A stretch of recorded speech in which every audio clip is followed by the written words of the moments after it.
오늘은 하나님을 알지 못하는 다른 세대라는 제목을 가지고 하나님 말씀을 증거하도록 하겠습니다.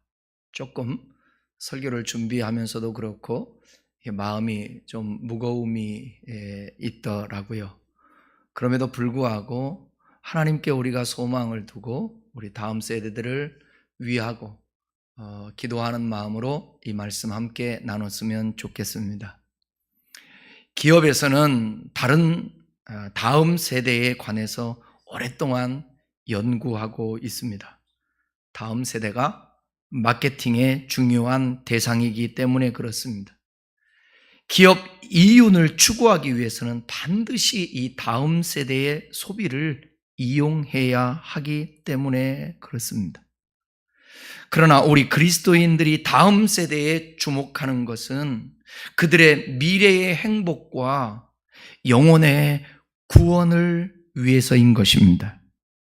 2000년 전 노마 시대의 고고학적인 발굴에 발견된 기록에 보니까 요즘 애들은 버릇이 없다, 그런 기록이 나왔다고 합니다.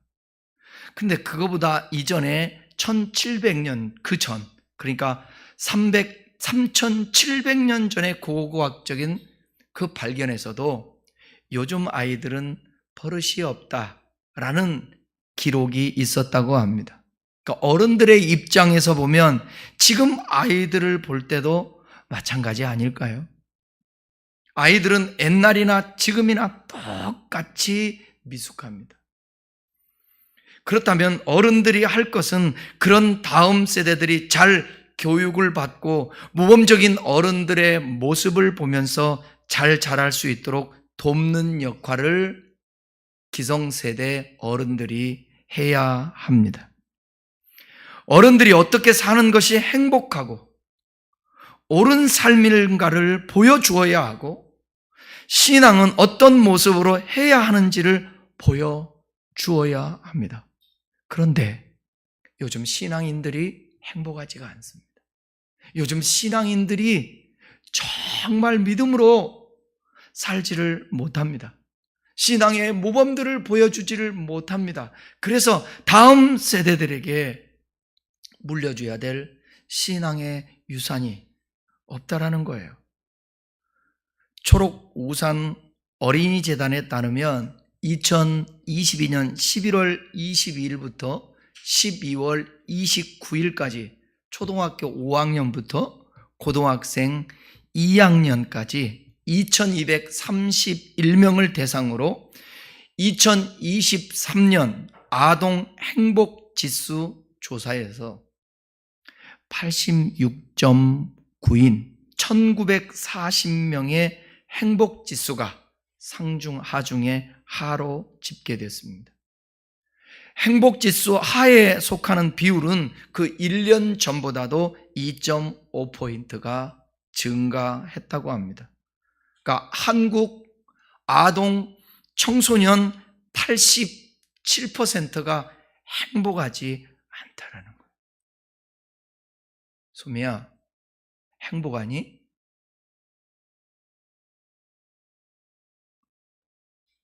금방 답이 나오지 않죠? 여러분들은 행복하십니까? 하나님은 이스라엘 백성들을 향해서 너희는 행복자다, 행복해야 되거든. 기성세대들이 늘 웃고 평안하고 행복한 삶을 영위해야 다음 세대들도 그 행복함을 같이 누릴 수 있게 되는 것입니다. 우리나라 아동 청소년 상당수는 수면 시간이 매우 적고, 수면 시간은 너무 적고 공부에 너무 많은 시간을 쓰는 탓에 행복하지 못하는 일상을 사는 것으로 나타났습니다. 같은 조사에서 우울, 불안과 충동적 자살 생각, 보호자의 방임, 정서 학대는 꾸준히 증가하고 자아 존중감은 아이들이 하락하고 있다는 거예요. 꿈이 뭐냐 물어보면 옛날같이 우리 세대의 꿈은 뭐였는 줄 아세요? 대통령이었어요. 꿈이 뭐였어요? 경찰이었어요. 꿈이 뭐였어요? 장군이었어요. 꿈이 뭐였어요? 선생님이었어요. 판사, 검사, 의사, 공무원. 막 물어보는 자마다 아이들, 우리 또래 때는 그런 것 같아. 내 또래 때는 학교에서도 선생님이 물어보면 한 사람도 빠짐없이 다 말했던 것 같아. 요즘 꿈이 뭐냐고 그러면 아직 몰라요. 희망이 잘 안 보여주고 뭔가가 잡혀지지 않고 하고 싶은 것이 없다는 거예요. 한국인들의 행복 지수가 세계에 59위에 우리나라가 59위. 여러분 해외도 다녀봤지만 우리나라만큼 지금 모든 면에 조건적으로 살기 좋은 데 있나요? 우리나라 같은 자연환경 찾아보기 쉽지가 않습니다. 저 유럽 갔는데 여러분 물을 못 먹어요. 물을 먹을 수가 없어요. 우리들도 요즘 사서 거기는 정수기도 안 됩니다. 필터가 석유석이 많아서. 우리 같이 아담하면서 크기도 하고 작기도 하고 동산도 있고 이런 아름다운 산, 사계절이 있는 것. 밖에 여러분 비가 이제 내리고 나면 또 녹음이 대단히 푸르를 거예요. 우리나라 같은 나라가 이 적은 나라, 지정학적으로 너무 안 좋은 이 나라 얼마나 많은 것을 누리고 살아갑니까? 미얀마 가면 여러분 450원이면 국수 한 그릇 먹어요. 우리나라 국수 한 그릇이 얼마죠? 방글라데시 가도 마찬가지예요. 돈 1,000원 주면 별거 다 사 먹어요, 시장에서. 그런데 우리나라 사람들이 갔는데 가서 시장을 돌아다니면서 유튜버가 찍는데 그 유튜버에게 사줘요. 먹으라고. 아니라고 사줘요. 7살 먹은 아이가 아버지가 세상을 떠나고 엄마하고 그 다음에 자기 언니하고 같이 뭐를 하느냐? 벽돌 있죠? 벽돌 뒤집는 일을 해요. 벽돌을 계속 뒤집어요. 그래서 유튜버가 너무 불쌍해서 돈을 주니까 아이가 정색을 하면서 도망가요. 왜 그랬을까요? 아무리 달래도 말을 안 들어요. 혹시 이 돈 받고 자기가 팔려갈까 봐. 아이들이 학교도 못 가요? 폐 비닐을 깨끗하게 닦아요. 철사를 주워요. 길거리에서. 그거 팔아요. 하루 종일 10시간 인력거를 하면 먹고 산대요. 3명을 태우고 10시간을 2사람을 태우고 1사람을 태우고 그걸 하루 종일 10시간을 일해야 먹고 산다는 거예요. 그래봤자 한 달 버는 게 몇만 원이에요. 몇만 원.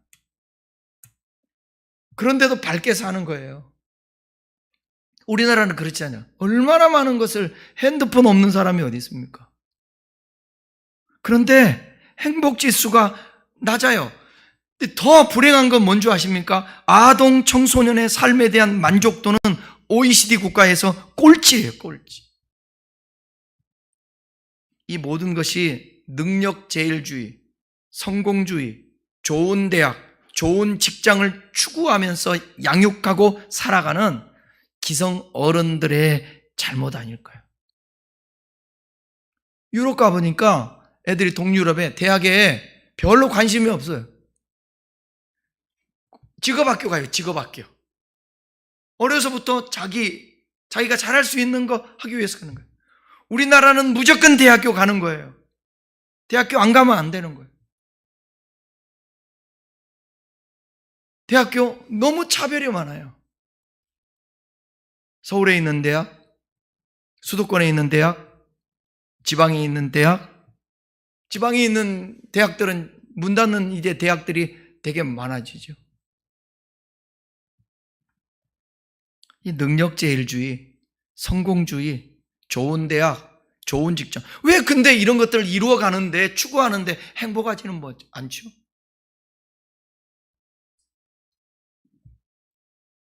저는 성직자로서 미래에 살아가야 될 다음 세대들을 생각하면 마음이 답답합니다.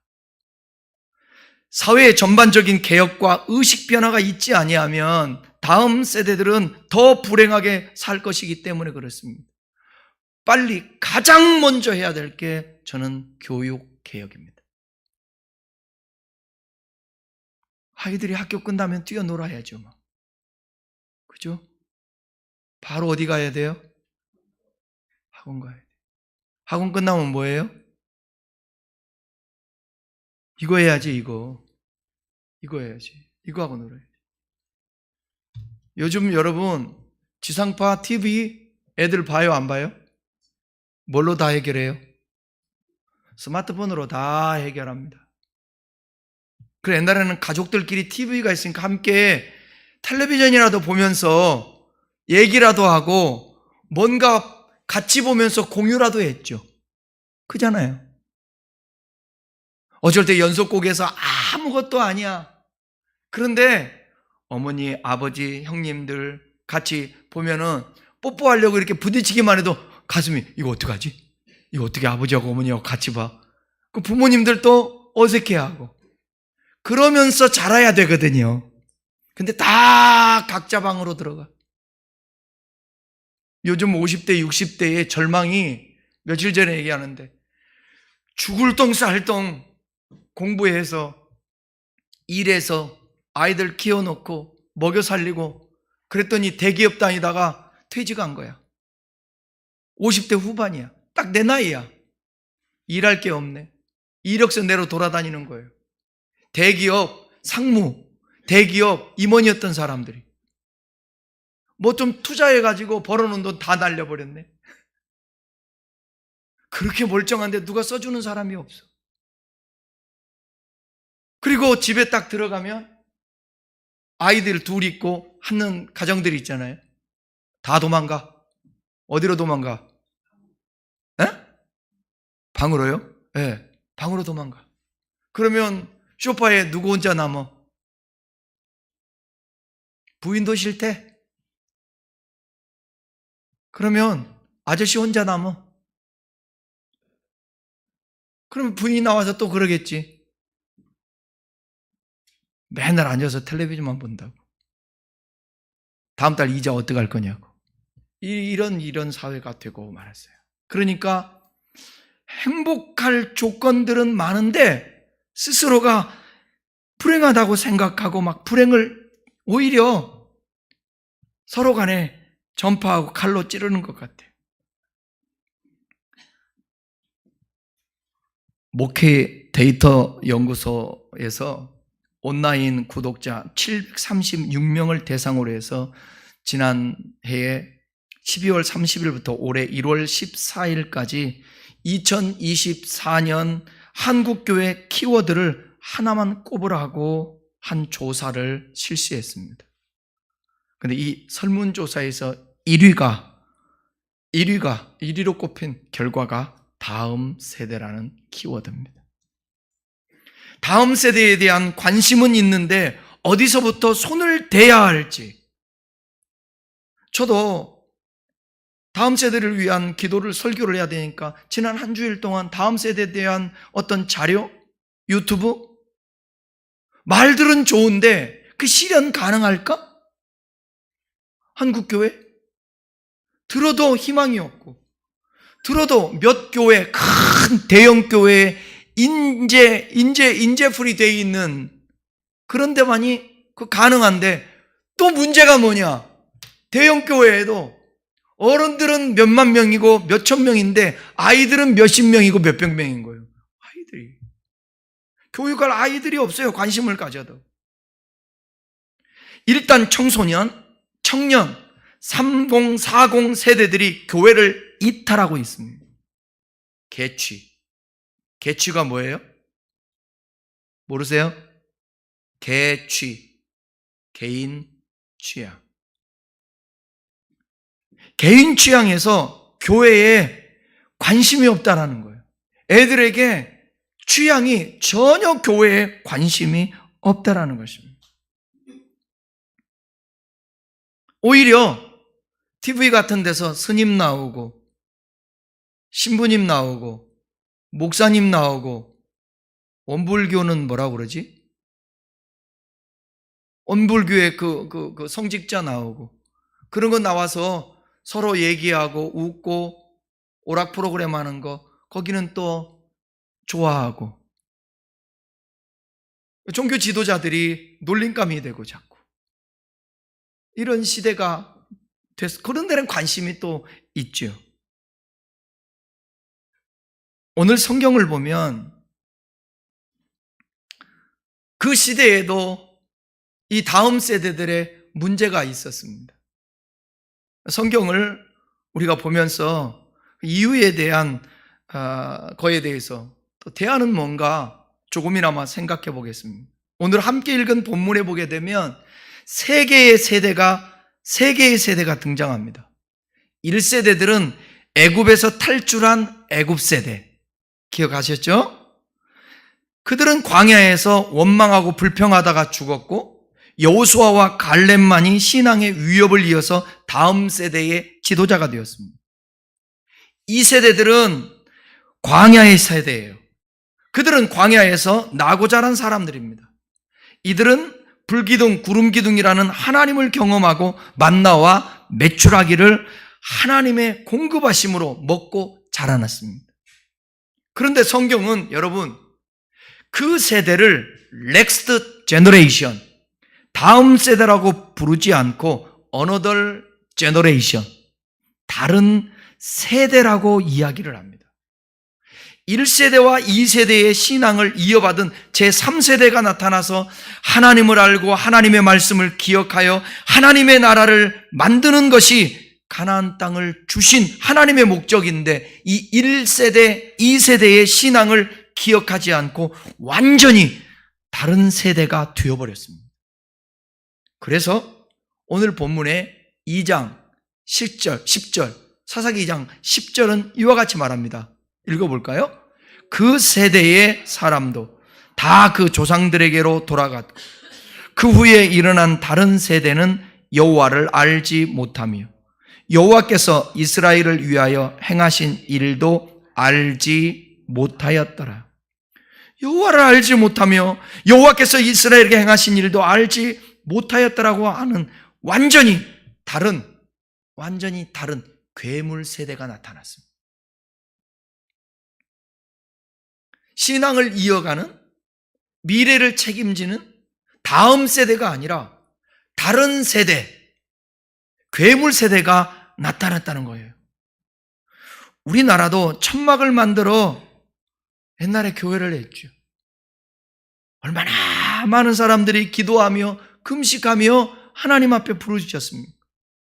아이를 업은 어머니가 마룻바닥에 무릎을 꿇고 기도하면서 신앙생활했던 1세대의 모습이었습니다. 그 세대를 이어받은 저를 포함한 2세대가 있습니다. 2세대에는 교회는 새롭고 단단한 그러한 세대였습니다.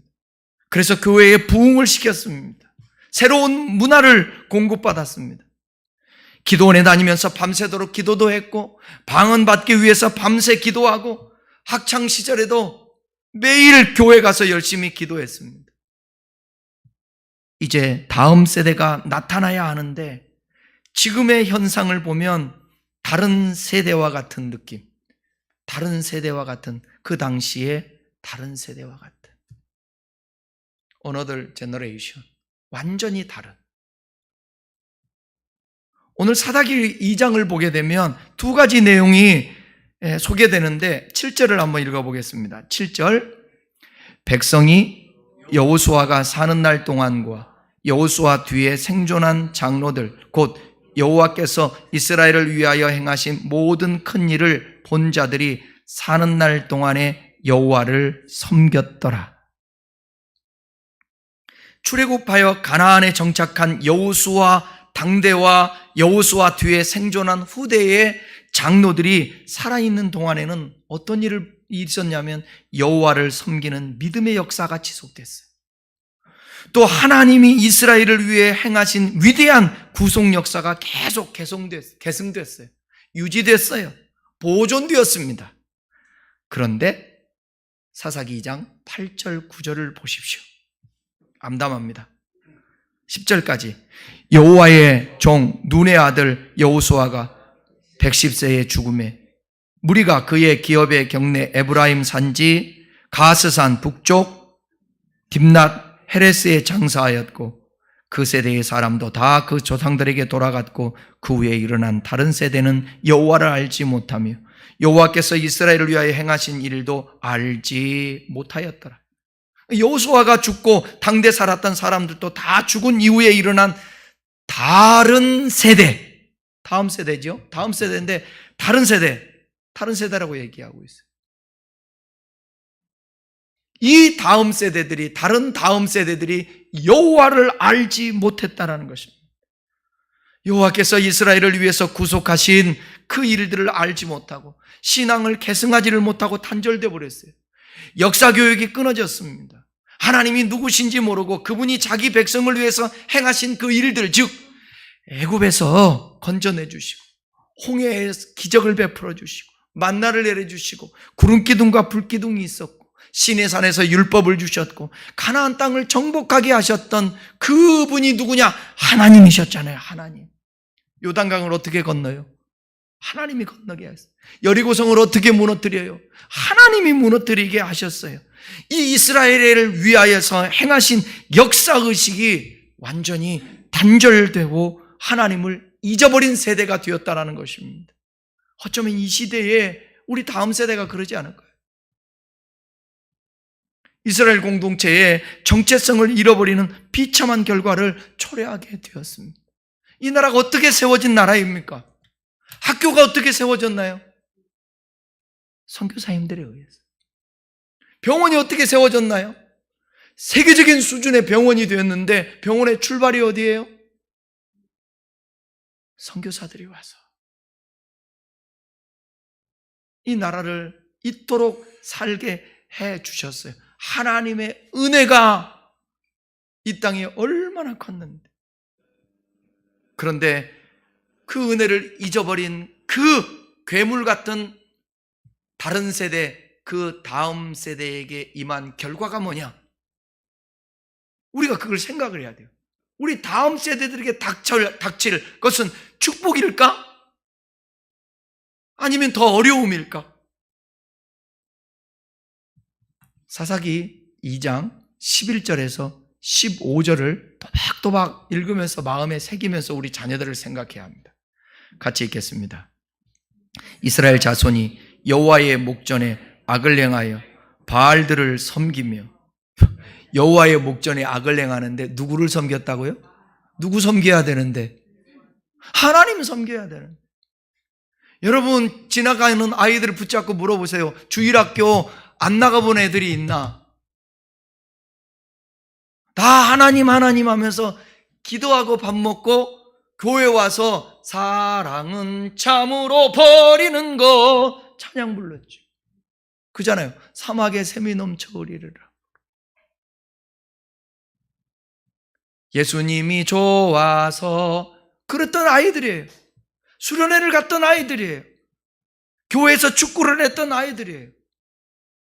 교회 오면 행복했던, 인형극을 보면서 깔깔거렸던 그런 아이들이에요. 그런데 그런 아이들이 하나님을 잊어버리고 세상 성공이 우상이 된 거예요. 돈이 우상이 된 거예요. 12절 애굽 땅에서 그들은 인도하여 내신 그들의 조상들의 하나님 여호와를 버리고 다른 신들 곧 그들의 주위에 있는 백성의 신들을 따라 그들에게 절하며 여호와를 진노하게 하셨을 때, 이게 다른 세대가 한 거예요. 13절 곧 그들이 여호와를 버리고 바알과 아스타롯을 섬겼으므로 여호와께서 이스라엘에게 진노하사 노략하는 자의 손에 넘겨 주사 그들이 노략을 당하게 하시며 또 주위에 있는 모든 대적의 손에 팔아 넘기시며 그들이 다시는 대적을 당하지 못하였습니다. 그들이 어디로 가든지 여호와의 손이 그들에게 재앙을 내리리니 곧 여호와께서 말씀하신 것과 같고 여호와께서 그들에게 맹세하신 것과 같아서 그들의 괴로움이 심하더라. 여호와의 손이 그 다른 세대, 다음 세대들에게 재앙을 내리는 것입니다. 그리고 그들이 괴로움이 심했다라는 거예요. 여러분, 우리가 정말 기도해야 합니다. 우리의 자녀들에게, 다음 세대들에게 하나님 이 땅에 재앙이 내리지 않게 하소서. 그들의 괴로움이 심하지 않게 해 주십시오. 학자들은 사사시대를 구약의 종교 암흑시대라고 말합니다. 영적으로 가장 어두운 때, 유일신 신앙이 무너졌어요. 그래서 다른 신도 섬기는 종교 다원주의가 유입됐어요.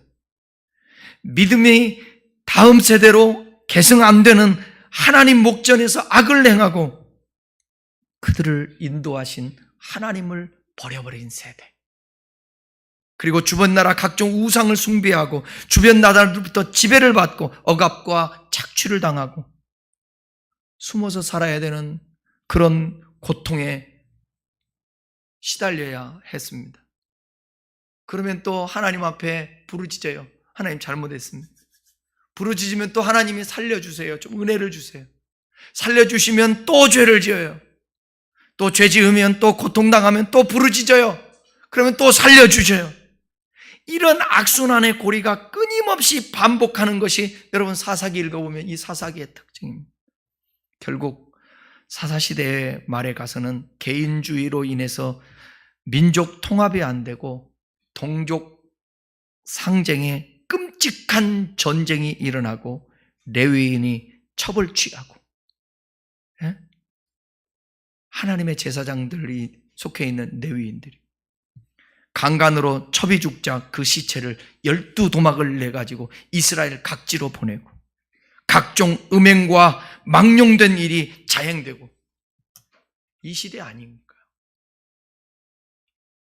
그리고 심각한 기근으로 경제 위기를 직면하는 등 어느 것 하나 희망이 보이지 않던 어두운 시대가 바로 사사시대의 특징입니다. 그동안 기대했던 여러분, 우리나라의 반도체 산업 아직까지는 괜찮아요. 미국에서 왕따시키려고 그러잖아요.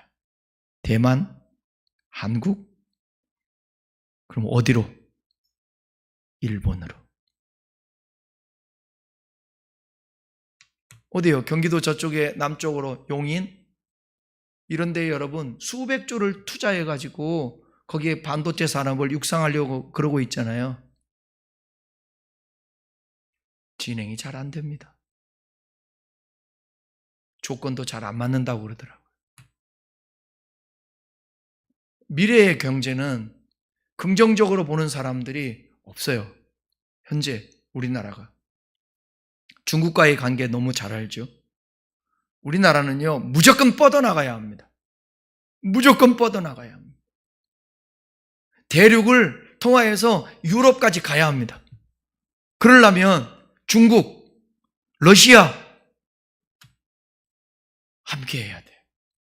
근데 북한은 저렇게 미사일을 쏘아대고 어떻게 하면 체제 유지하기 위해서 발부둥을 치고 핵을 준비하고 언제 전쟁을 일으킬지도 모르고. 여러분 서해도 쪽은 그냥 미사일 하나씩 뻥뻥 터뜨려도 전쟁 안 일으키고 긴장관계를 얼마든지 일으킬 수 있는, 남북이 대처하고 있는데도 경제가 이렇게 되고 주식들을 외국에서 투자하기도 하고 기적 아닙니까? 하나님의 역사를, 저는 하나님의 역사라고 생각해요. 경제하는 사람인데 세상 사람들은 엉터달도 하는 얘기라고 말하지만 저는 성직자로서 하나님이 여기까지 도왔다고 믿습니다. 인도하였다고 믿습니다.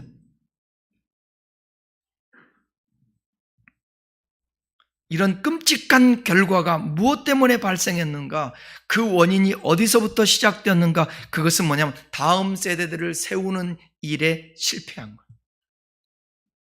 하나님의 말씀 교육이 이루어지지 않았습니다. 말씀 교육의 실패입니다. 그 당시 사사기 시대 때 다음 세대에게 역사 교육이 이루어지지 않았어요. 역사 교육이. 그런데 세상에 여러분 보십시오. 지금 한국 역사를 왜곡하고 있잖아요. 일본이 왜곡을 해도 말 한마디 못하잖아요. 아무 문제 없는 홍범도 형상을 무슨 이슈화를 시켜서 그것을 육사에서 어디로 내보낸다고. 그래놓고 이제는 민심이 안 좋으니까 조용히 있다가 이제는 같은 육사에서 다른 데로 옮긴다는데요. 건국절을 가지고 싸우고 있어요. 헌법에 명시되어 있는데도. 그 아이들이 헷갈리는 것입니다. 역사의식을 없는 것입니다. 이 나라가 어떻게 세워지게 됐는데. 에? 이 나라 국회가 세워질 때 여러분 기도로 세워진 이 나라 국회예요. 근데 신앙이 다 까먹어가고 있어요.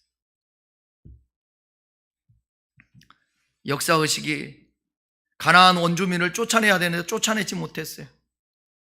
그들과 혼인하고 이방 신들을 받아들였어요. 지방자치제를 통한 집합간 연합, 통합되지 않았어요. 강력한 리더십 부재로 인해서 개인주의가 팽배했어요. 다 개인주의. 너나 나나 할 것 없이. 제사가 제대로 드려지지 않는 제사의 소홀함이 있었습니다. 예배의 중요성이 없습니다. 오늘 이 시대에 예배의 형식을 갖추라는 얘기가 아니에요. 온 마음을 다해서 하나님 앞에 예배하는 그 예배의 삶이 되어야 되는데 아니요. 어제도 어떤 분이 그 얘기를 하더라고요. 처음에 코로나 때 교회를 못 가니까 이거 예배 드릴 때 이렇게 예배 드려요. 앞에다 놓고. 그러다가 몇 주 지나니까 이렇게 돼. 그 다음에 몇 주 되다 보니까 누워서 돼. 옷도 안 갈아입고. 수단이에요, 수단. 안 드리면 마음에 깨림직하니까. 부모님들이 잔소리하니까, 누가 잔소리하니까 형식적이에요. 이런 범패스러운 예배를 내가 받지 않겠다. 예배가 죽으면요, 예배가 제대로 하나님 앞에 상달되지 아니하면 말라기와 같은 역사가 일어나고 하나님이 침묵하기 시작합니다. 그러면 어떤 일이 벌어지냐? 400년 동안이나 예수님이 이 땅에 오시기 전까지 하나님이 침묵하고 하나님이 등을 돌리는 거예요. 그러니 이스라엘 민족이 디아스포라가 되고 얼마나 많은 하나님 없는 백성으로서 사는 게 고통이었습니다. 우리나라도 마찬가지예요. 한국교회가 청소년 숫자가 감소합니다. 학령 인구 감소합니다. 저출산, 결혼 기피, 이혼율 증가, 청소년 사업 약화로 심각한 위기를 맞이하며 절망하고 있습니다.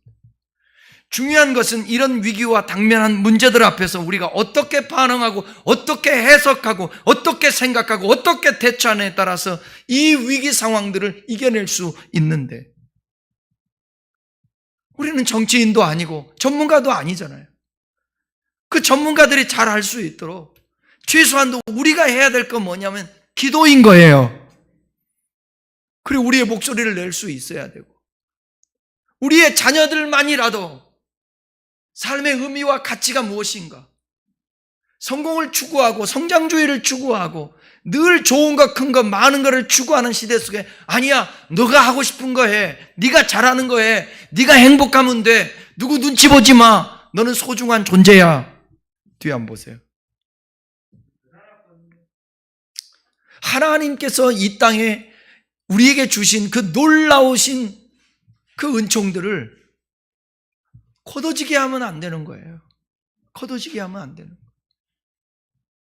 이제는 점점점 미션 스쿨 같은 데서도 종교를 강제할 수가 없어요.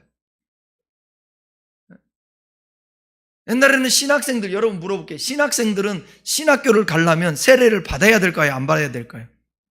당연히 세례를 받은 사람 입학시키죠. 요즘 세례 안 받아도 신학과 받아준대요. 이제 어떻게 해요?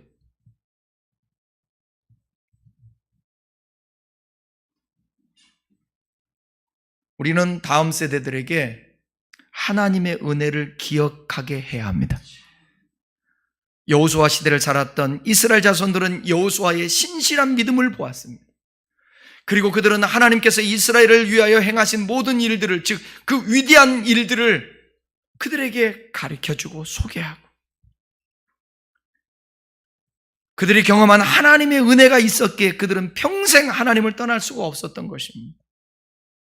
그러므로 그들은 여호와를 섬겼습니다. 여호수아와 같이 사무엘 선지자도 이스라엘을 향하여 하나님의 행하신 큰 일을 생각하라고 했습니다. 사무엘상 12장 24절을 한번 읽어보겠습니다. 너희는 여호와께서 너희를 위하여 행하신 그 큰 일을 생각하여 오직 그를 경외하며 너희의 마음을 다하여 진실이 섬겨라. 너희를 위하여 그 큰 일을 행한 것을 생각하여 여호와를 경외하라는 거예요. 마음을 다해서 진실이 섬기라는 거예요.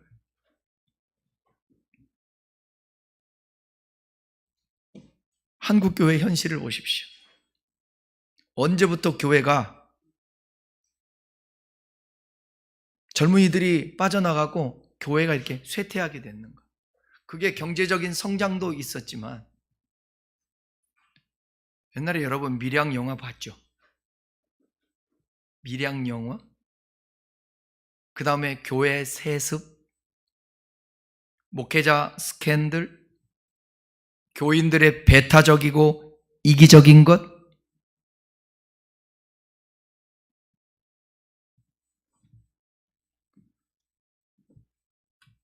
우리 교회에서 함께 신앙생활했던 그 권사님 따님 얘기를 하더라고. 신앙생활 같이 청년들하고 그룹을 지어서 함께 하고 싶어서 교회를 옮겨서 다녔는데, 교회를 갔는데 그런 얘기를 하더래. 대학교 어디 나왔어? 아니, 교회에서 대학교를 왜 물어봐? 여러분 대학교 어디 나왔어요? 예? 좋은 대학교 나왔어요? 어디 나왔어요? 안수 집사님 대학교. 권사님 저기 대학교 어디 나왔어요? 교회가 왜 대학교를 물어봅니까? 그러니까 애들끼리 청년들끼리 모여가는데 너 어디 나왔어? 일본에서 나와. 일본에서 학교에서. 그랬더니 하는 말, 와세다나 나왔냐? 나 와세다 나왔어. 그랬더니 그래? 다음부터는 야 와세다, 야 와세다. 교회 안 가는 거예요. 뭘 가르쳤을까? 난 우리 청년들 보면 얻고 다니고 싶어. 막 우리 교회 애들은 참 쓸데없는 얘기들 안 하지, 쿡쿡 찌르는 말 안 하지, 서로 격려하지, 예배 끝나고 나면 속으로 봐지. 얼마나 이뻐. 교회들이 그러는 거예요. 교회들이 많이 모이면 소그룹은 매우 중요한데 그 소그룹에서 뭐 하냐고.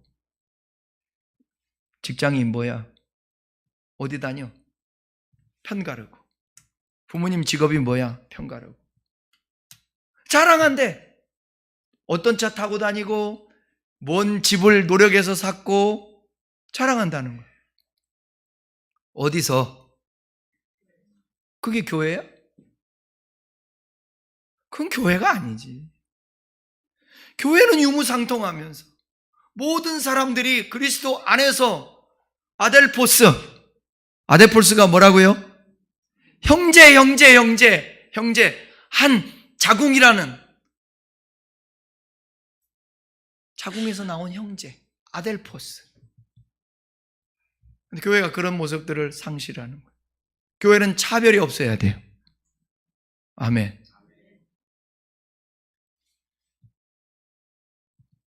주님 안에서 다 은혜지, 은혜. 세상 말로 하면 자기가 잘된 것, 그거 운이야, 운.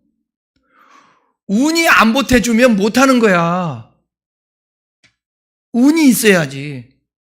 시험날 배탈 나봐. 시험 못 보는 거예요, 실력자라고. 그러니까 하나님의 은혜를 가르쳐줘야 된다. 그런데 교회가 그 역할을 못하는 것이.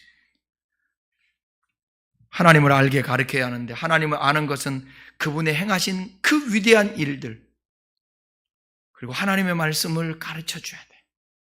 여호수아 21장은 이렇게 기록하고 있습니다. 43절에서 45절 한번 읽어보겠습니다. 여호와께서 이스라엘의 조상들을 맹세하사 주리라 하신 온 땅을 이와 같이 이스라엘에게 다 주셨으므로 그들이 그것을 차지하여 거기에 거주하였으니 여호와께서 그들의 주위에 안식을 주셨으되 그 조상들에게 맹세하신 대로 하셨으므로 그들의 모든 원수들 중에 그들의 맞선 자가 하나도 없었으니 이는 여호와께서 그들의 모든 원수들을 그들의 손에 넘겨주셨음이니라. 여호와께서 이스라엘 족속에게 말씀하신 선한 말씀이 하나도 남음이 없이 다 응하였더라. 하나님이 말씀하신 게 이스라엘 백성에게 말씀했던 게 다 응했대. 우리나라 그 과거에 기도하면서 부르짖던 그 우리의 믿음의 선진들의 그 애씀과 수고 가운데 말씀하시고 그 축복을 약속했던 게 오늘 이 시대에 다 우리가 받고 있지 않습니까? 근데 이제 문제가 뭐냐? 우리가 잘해야 다음 세대가 다른 세대가 안 되는 거예요. 괴물 세대가 안 되는 거예요. 근데 힘든 거예요. 희망이 잘 안 보여요. 그래도 어떻게 해요? 남은 자 구루터기가 있으니까 우리가 기도해서 우리 자녀들이라도 신앙을 온전히 가질 수 있도록 그렇게 세워나가야죠. 자녀에게 하나님의 말씀을 부지런히 가르쳐야 합니다. 신명기 6장 6절, 7절, 8절, 9절 읽습니다. 시작. 오늘 내가 내게 명하는 이 말씀을 너는 마음에 새기고 내 자녀에게 부지런히 가르치며 집에 앉았을 때에든지 길을 갈 때에든지 누워있을 때에든지 일어날 때에든지 이 말씀을 강론할 것이며 너는 또 그것을 내 손목에 매며 기호를 삼으며 내 미간에 붙여 표로 삼고 또 내 집 문설조와 바깥 문에 기록할지니라. 자녀들에게 부지런히 하나님의 말씀을 가르쳐야 된다는 것입니다. 그런데 세상 성공을 위해 교회 생활이 공부와 학업과 일에 밀려요. 자녀들의 신앙 교육이 우선되지가 못해요. 밀려요. 결론 말씀드리겠습니다.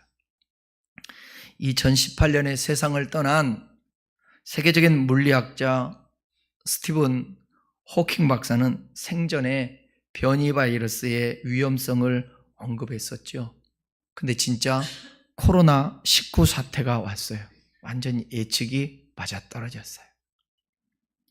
호킹 박사가 생전에 BBC의 유명 라디오 프로그램에 참석해서 출연해서 과학과 기술의 발전이 인류의 종말로 이끌 수 있다고 하면서 5가지를 경고했습니다. 이 5가지 경고를 우리 다음 세대들은 맞닥뜨리며 대처하며 함께하며 살아가야 합니다. 그게 첫 번째 뭐냐? 지구온난화입니다. 이 지구의 온난화가 지구를 망하게 한다는 거예요. 시간이 없으니까 더 설명하지 않겠습니다. 두 번째, AI, 인공지능입니다. 챗 GPT를 비롯한 이 인공지능이 하는 것은 사람이 따라갈 수가 없어요. 세 번째는 핵전쟁입니다. 핵전쟁. 네 번째는 소행성의 충돌의 가능성도 있다고 얘기를 했습니다. 5번째는 뭐냐? 앞으로 코로나와 같은 변이 바이러스가 인류의 종말을 불러올 수도 있다고 얘기합니다. 여러분, 요즘 드론 가지고 전쟁하는 거 아시죠? 드론 가지고 별것 다 합니다. 드론 가지고 불을 끕니다. 드론 가지고 저 등산객이 실종됐는데 드론으로 찾아내서 드론이 끌어올려 가지고 살려냅니다. 드론이 하늘에서 퍼포먼스를 합니다. 다른 얘기를 하면 로봇들이 나타납니다. 로봇들이 날아다닙니다. 로봇들이 전쟁하는 시대가 옵니다. 반드시. 로봇들에게 지배를 받을 수 있다는 것입니다. 인공지능에게 사람이. 그 시대에 우리 다음 세대들이 살아가야 합니다. 그런데 정신력은 그 어느 때보다도 약해서 어린 아이들, 제가 그 정확한 기록은 기억이 안 나는데 초등학생들의 우울증이 계속해서 늘어나고 있다는 거예요. 10,000명 가까이 됩니다, 지금. 아이들의 우울증이. 이런 아이들이 어떻게 미래의 사회를 대처하고 살아갈 수 있을까? 이런 미래를 살아가야 할 다음 세대를 위해서 우리는 기도하고 살아계신 하나님을 우리의 삶을 통해서 드러내야 합니다. 그래서 하나님이 저와 여러분들에게 함께 하심을 자녀들에게 드러내야 돼요. 그리고 자녀들을 상담도 해주고 자녀들을 지도하고 자녀가 고민하고 있을 때에 부모가 답을 해줘야 되고 무엇이 옳고 그른가가 선택을 할 때에 뒤에서 도와주기도 해야 되는 거예요. 그러려면 부모가 신앙이 좋아야 되겠죠.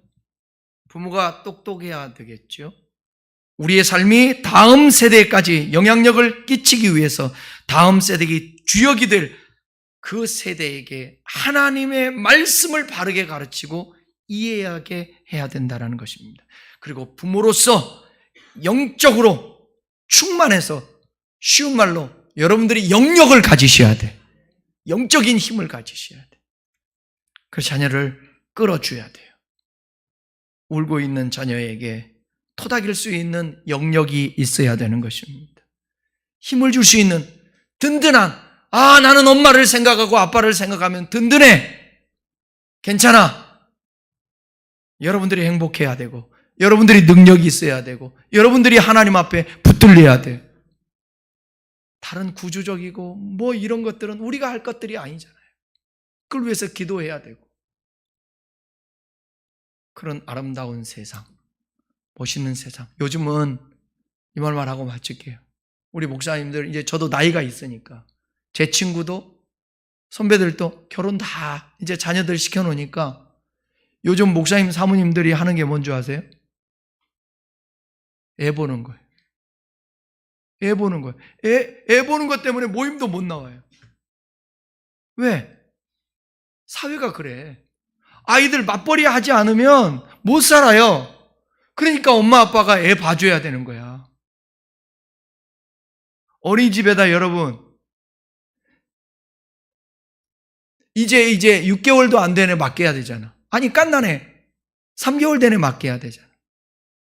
그 3개월부터 얘는 초등학교 갈 때까지 어린이집에 있어야 돼. 그리고 이제 초등학교 올라가면 그때부터는 엄마 아빠는 밥만 해주고 돈만 주고 애는 학원 다니면서 이제 지 맘대로 살아야 돼. 전혀 영향을 안 받아, 부모의. 여기 영적인 것에.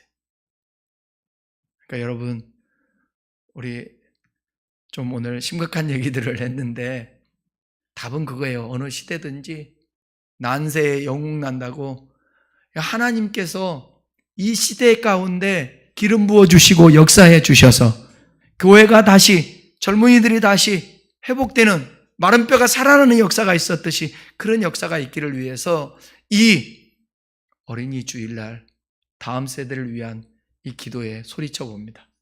다 같이 기도하겠습니다.